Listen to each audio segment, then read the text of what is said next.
আসসালামু আলাইকুম। সংবাদে আপনাদের সবাইকে স্বাগত জানাচ্ছি। আমি ফিরোজ তোহা। শুরুতেই সংবাদ শিরোনাম। বাংলাদেশের সর্বশেষ গুরুত্বপূর্ণ আপডেট সংবাদে আপনাকে স্বাগত। শুরুতেই সংবাদ শিরোনাম, পরে বিস্তারিত।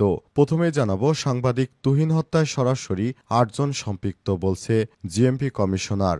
গাজীপুর মেট্রোপলিটন পুলিশ জিএমপির কমিশনার ড মোহাম্মদ নাজমুল করিম খান জানিয়েছেন, সিসিটিভি ফুটেজ বিশ্লেষণে সাংবাদিক তুহিন হত্যার ঘটনায় সরাসরি ৮ জনের সম্পৃক্ততার প্রমাণ পাওয়া গেছে। এর মধ্যে ৭ জনকে এরই মধ্যে গ্রেপ্তার করেছে পুলিশ। আজ গাজীপুর মেট্রোপলিটন পুলিশের প্রেস ব্রিফিংয়ে সব তথ্য নিশ্চিত করা হয়েছে। এরপর জানাবো, জাপান নির্বাচনে অংশ নেয় নিঃশর্ত ক্ষমা চাইলেন চুন্নু। দেশবাসীর কাছে নিঃশর্ত ক্ষমা চেয়েছে জাতীয় পার্টির মহাসচিবের এক অংশ মুজিবুর রহমান চুন্নু। তিনি বলেছেন, দলীয়ভাবে নির্বাচনে অংশগ্রহণ করে কোনো বেআইনি কাজ করিনি। যদি নৈতিকভাবে কোনো ভুল হয়ে থাকে, কোনো ভ্রান্তি হয়ে থাকে, তাহলে দলের পক্ষ থেকে দেশবাসীর কাছে নিঃশর্ত ক্ষমা চাই। এদিকে ৩ দফা দাবিতে ছাত্রফ্রন্টের জুলাই জাগরণী সমাবেশ। জুলাই গণঅভ্যুত্থানের বছর পূর্তি উপলক্ষে সমাজতান্ত্রিক ছাত্রফ্রন্ট সারা দেশে জুলাই গণহত্যার বিচার, আহতদের চিকিৎসা এবং পুনর্বাসনের নিশ্চিত করা সহ ৩ দফা দাবিতে জুলাই জাগরণী অনুষ্ঠানের আয়োজন করে। আজ ঢাকা বিশ্ববিদ্যালয়ের ঢাবি রাজভাস্কর্যে এই অনুষ্ঠান শুরু হয়। এদিকে পার্বত্য অঞ্চল নিয়ে ষড়যন্ত্রের কথা জানালেন সালাউদ্দিন। পার্বত্য অঞ্চল নিয়ে দীর্ঘদিন ধরে দেশি ষড়যন্ত্র চলছে বলে অভিযোগ করেছেন বিএনপির স্থায়ী কমিটির সদস্য সালাউদ্দিন আহমেদ। এই ষড়যন্ত্র যাতে সফল না হয়, সেজন্য সবাইকে সজাগ থাকতে হবে বলেও মন্তব্য করেছেন তিনি।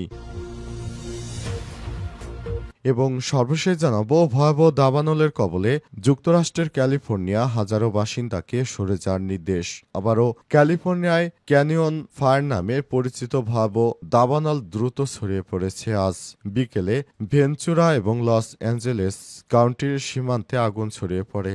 দাবানল ৩০ একর থেকে ৫,৪০০ একরে বিস্তৃত হয়েছে। অবস্থায় সবাইকে সাবধানে চলাচল করার জন্য নির্দেশ দেওয়া হয়েছে। প্রিয় দর্শক, এতক্ষণ শুনছিলেন সংবাদ শিরোনাম, এবারে বিস্তারিত। তবে তার আগে বন্ধুরা, অনুরোধ থাকবে সংবাদটিতে একটি লাইক দিন। এই চ্যানেলে আপনি নতুন হয়ে থাকলে আমাদের সংবাদটি দেখতে দেখতে চ্যানেলটি সাবস্ক্রাইব করে রাখুন।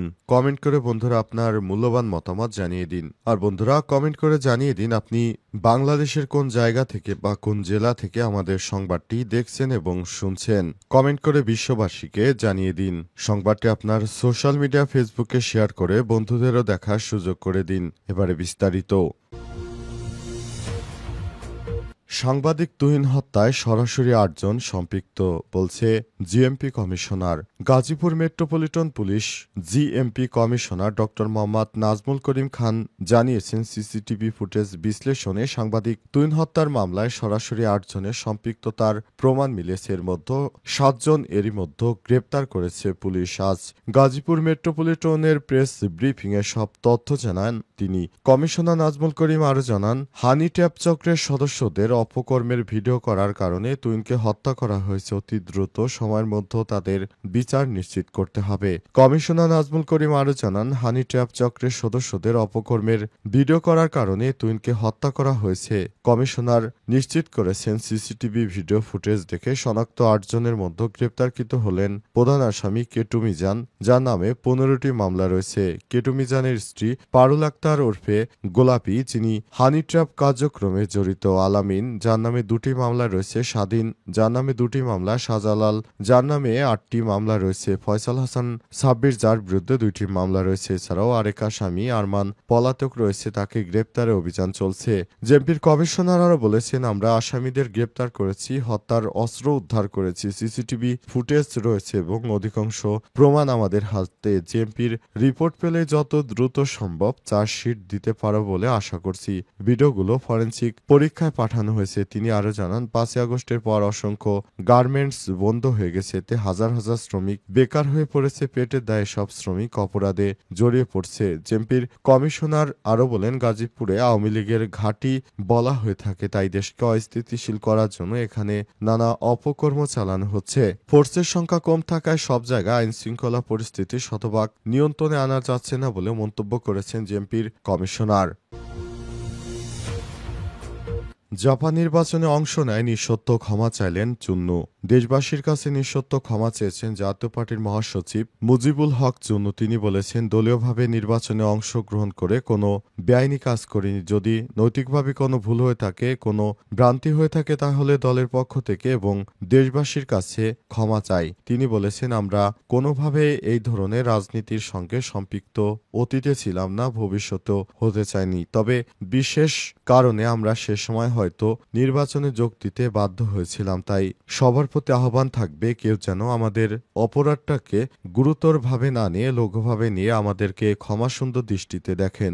জাতীয় পার্টি একটি সুন্দর বাংলাদেশ গড়ার পক্ষে। সে সময় যদি শেখ হাসিনা নির্বাচনে জাতীয় পার্টি নাও যেত, তারপর শেখ হাসিনা ঠিকই নির্বাচন করে নিত বলে মন্তব্য করেছেন তিনি। তাই জাতীয় পার্টি যাওয়া না যা কোনো ফ্যাক্ট বহন করে না। সুতরাং সবার কাছে অনুরোধ থাকবে, আমাদেরকে আপনারা ক্ষমাসুন্দর দৃষ্টিতে দেখবেন। জাতীয় পার্টি এককভাবে এই ধরনের নির্বাচন করেনি, সুতরাং কোনোভাবে জাতীয় পার্টি একাকে এর দায়ভার দেয়া চলবে না। তাই সবার প্রতি বিনীত উদাত্ত আহ্বান জানিয়েছেন যে সবাই যেন আমাদেরকে ক্ষমাসুন্দর দৃষ্টিতে দেখে। আমরা নির্বাচন করতে চাইনি, তখন একটি পরিস্থিতির কারণে যেতে হয়েছিল। ৩ দফা দাবিতে ছাত্রফ্রন্টের জুলাই জাগরণী সমাবেশ। জুলাই গণঅভ্যুত্থানের বছর পূর্তি উপলক্ষে সমাজতান্ত্রিক ছাত্রফ্রন্ট সারা দেশে জুলাই গণহত্যার বিচার, আহতদের চিকিৎসা এবং পুনর্বাসন নিশ্চিত করা সহ ৩ দফা দাবিতে জুলাই জাগরণী অনুষ্ঠানের আয়োজন করে আজ বিকাল ৩টায় ঢাকা বিশ্ববিদ্যালয় ঢাবির রাজভাস্কর্যে ওই অনুষ্ঠান শুরু হয়। সমাজতান্ত্রিক ছাত্রফ্রন্টের সভাপতি সালমান সিদ্দিকের সভাপতিত্বে এবং সাধারণ সম্পাদক রাফিকুজ্জামান ফরিদের সঞ্চালনায় অনুষ্ঠানে বক্তব্য দেন গণতান্ত্রিক অধিকার কমিটির সদস্য অধ্যাপক আবু মোহাম্মদ বাসদ, মার্ক্সবাদী সমন্বয়ক মাসুদ রানা, নারী মুক্তির কেন্দ্রের সভাপতি সীমা দত্ত, শহীদ আহনাফের মা জারতাস পারভিন, শহীদ ফারহানের পিতা শহীদুল ইসলাম, শহীদ গোলাম নাফিজের পিতা গোলাম রহমান, শহীদ আলবির মাতা সালমা বেগম, সমাজতান্ত্রিক ছাত্র ফ্রন্ট ঢাবি শাখার আহ্বায়ক মোজাম্মেল হক প্রমুখ। এছাড়াও অনুষ্ঠানে সাংস্কৃতিক পরিবেশনা করেন ফারজানা ওয়াহিদ সায়ান, সমগীত ফোরাস, নাভিন মুর্শিদ, মাহা এবং ওয়ারদার গান, অনিন্দ বিশ্বাস, কুচক চারণ সাংস্কৃতিক কেন্দ্র, বাকিবি শাখা, জুলাই প্রবাহ ময়মনসিংহ শাখা প্রমুখ। গণতান্ত্রিক অধিকার কমিটির সদস্য অধ্যাপক কানু মোহাম্মদ বলেছেন, শহীদ এবং আহতদের পরিবার নানা ধরনের বিপদে আছে। আধুনিক প্রযুক্তির এই যুগে ১ বছরের পরও শহীদদের পূর্ণাঙ্গ তালিকা করা হয়নি। শহীদ এবং আহতদের পরিবারগুলো অবহেলিত হচ্ছে, অথচ সরকারের দায়িত্ব ছিল এই পরিবারগুলোর যথাযথ সম্মান নিশ্চিত করা। পার্বত্য অঞ্চল নিয়ে ষড়যন্ত্রের কথা জানালেন সালাউদ্দিন। পার্বত্য অঞ্চল নিয়ে দীর্ঘদিন ধরে বিদেশি ষড়যন্ত্র চলছে বলে অভিযোগ করেছেন বিএনপির স্থায়ী কমিটির সদস্য সালাউদ্দিন আহমেদ। তিনি এই ষড়যন্ত্র যাতে সফল না হয় সেজন্য সবাইকে সজাগ থাকতে হবে। অখণ্ড বাংলাদেশ ও সবাই বাংলাদেশেই পরিচয় ধারণ করতে হবে। আজ দুপুরে রাজধানীর সিডাপ মিলনায়তনে বাংলাদেশের প্রেক্ষাপটে আদিবাসী ক্ষুদ্র নিগোষ্ঠী প্রসঙ্গ ও জাতীয় নিরাপত্তা ভাবনার শীর্ষক গোলটেবিল বৈঠকে তিনি এসব কথা বলেছেন। এই বৈঠকের আয়োজন করে পার্বত্য চট্টগ্রাম বিষয়ক গবেষণা সংস্থা সিএসটি রিসার্চ ফাউন্ডেশন। মুক্তিযুদ্ধের চেতনা বিক্রির মাধ্যমে দেশের মানুষের মধ্যে বিভক্তি সৃষ্টি করা হয়েছে মন্তব্য করে তিনি বলেন, বাংলাদেশের স্বাধীনতার পক্ষে বিপক্ষে এই বক্তব্য দিয়ে ঐক্যবদ্ধ জাতিকে বিভক্ত করা আমাদের কাম্য হতে পারে না। আমরা কেউই স্বাধীনতার ৫৪ বছর পর এটা কামনা করতে পারি না। বিভিন্ন রাজনৈতিক উদ্দেশ্যে এই জাতিকে বিভক্ত করার মানসিকতা দেখছেন জানিয়ে তিনি বলেছেন, এখানে স্বাধীনতার পক্ষ বিপক্ষ বলে আমাদের মধ্যে বিভক্তি সৃষ্টি করা হয়েছে। স্বাধীনতার ৫৪ বছর পরও মুক্তিযুদ্ধের চেতনার কথা বলে যে বাণিজ্য করা হচ্ছে সেটি বিএনপি বন্ধ করতে চায় বলেও মন্তব্য করেছেন বিএনপি নেতা সালাউদ্দিন আহমেদ। তিনি বলেন, আমরা এমন একটি বাংলাদেশ গড়তে চাই যেখানে কোনো হানাহানি ভেদাভেদ থাকবে না। সবাই আমরা বাংলাদেশ এই পরিচয় নিয়ে আমাদের বাংলাদেশে বসবাস করতে চাই বলেও জানান তিনি।